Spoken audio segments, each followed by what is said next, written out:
How's it going, everybody? My name's Alex. I'm the Rideshare chef, and this week's video is my very first restaurant review. So here we go. A couple of notes about the restaurant reviews. First, I'm going to try and do at least one a month, so I'm not, blowing my food budget. So I still have time to take out my wife and kids every once in a while. And the second thing is, I'm going to try and pick places that, are friendly to a rideshare driver's budget. So if you're driving Uber and Lyft and you need to stop for lunch or you need to stop for dinner, this is someplace you could go in, grab a quick bite, and be back out on the road fairly quickly, because Lord knows if you're a driver like me, you eat a whole lot of fast food. Like McDonald's and Taco Bell and White Castle all know exactly who I am when I walk in the door. Like, oh, it's you. You want your usual? Yeah, that guy. This month's review, Saturday night, I decided to stop at Vetti. It is a little Italian place just off the side of the 800 building downtown at the corner of 4th and York. It's a lot smaller than I expected. If you've ever been to Italy, which I haven't, but, I've watched, a lot of Anthony Bourdain and travel shows and stuff like that. You see these little cafes and trattorias and places, that maybe seat 20 or 30 people, and it's a tight space, but it's intimate without feeling cramped. And a big guy like me could still get through there pretty easily. So the atmosphere is nice. I like it. I like it a lot. I sat down at the bar. I didn't drink because I was stopping for dinner, so I had to get back out on the road. And again, the menu wasn't quite what I expected from a full-size, since it's not a full-size restaurant. They just have, some few offerings. They've got some starters, some salads and plates, and, they've got some pasta. And I decided to go for a pizza. My Italian is horrible, even though I spent a year working in an Italian restaurant. So I'm not going to try and pronounce this. But here's a picture from the menu. It tells you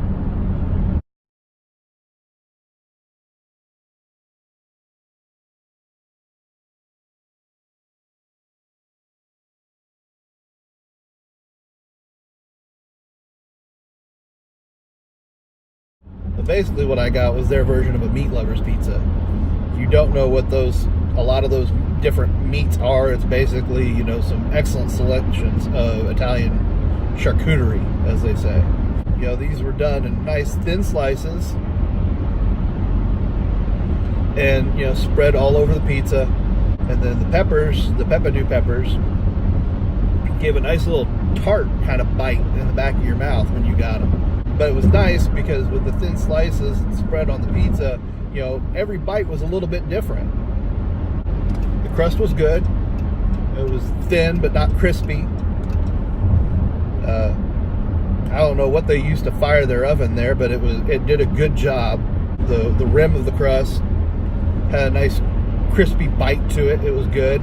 Bartender who waited on me, which, full disclosure, is a friend of mine from when I worked at that Italian restaurant, she let me know that they ferment their pizza crust for 3 days. So that's good. Let it sit.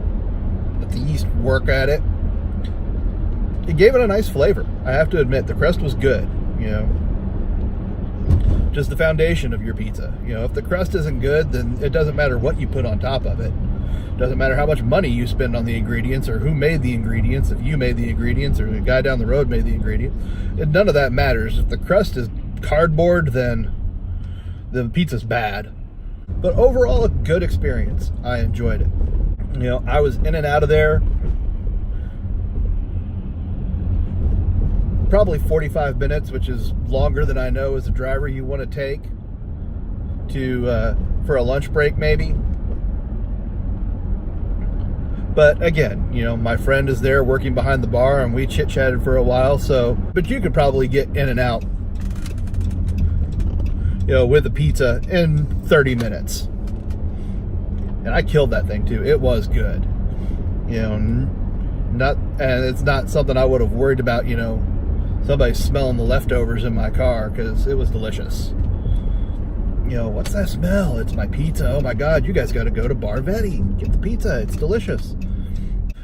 The one downside to it, I don't know if you'd call this a downside, is the prices are a little high than probably 99% of the restaurants you're used to going to. And that's because they have what they call an equitable wage model. There's no tipping. They charge a little bit more for the food, but they also pay their servers and bartenders, more than minimum wage, and especially more than restaurant minimums. Because if you live here in Louisville, bartenders can vary. It's almost always usually less than minimum wage. It's probably like $5.25 or something like that. There are some places that pay their bartenders the server minimum wage, which again in Louisville is $2.13 an hour. So yeah, probably blew at least 2 fast food meals worth of the budget in eating at Bar Vetti, but it was worth it, because that your staff is taken care of. The staff all seemed good and happy, based on working in the restaurant business and knowing what things cost. If they didn't have the model that they have, if you were a normal tipping, that pizza probably still would have been $14 or $15 instead of the $19 I paid for it plus tax. I still feel worth the money to pay for it. It's worth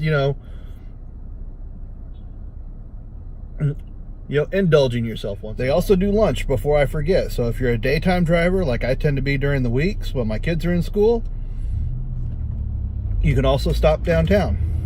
Again, it's Bar Vetti, corner of 4th and York at the 800 building. Enter from the outside, not through the lobby. If you do like I did, you try and go in through the lobby, the doors are locked, you gotta have a key code, you look stupid, and then you walk back out and realize, oh, there they are. So they're on the 4th Street side of the building, right there on the corner. So here's the recap. The atmosphere at Bar Vetti is quaint, cozy, small without feeling tight. The food was excellent. The service was excellent. The pricing is a little high for a rideshare driver, but it's not awful. I think it's worth it to, just indulge yourself every once in a while, have a good time. My name's Alex. I'm the Rideshare Chef. Like the video, subscribe to the channel. If you have any questions, you can leave them in the comment section down below. You also follow me on Instagram, Twitter, and Facebook. Those links are in the description.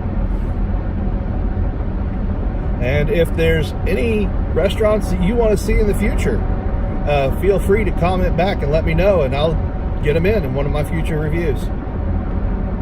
So stay safe, and don't forget to tip your drivers and your servers.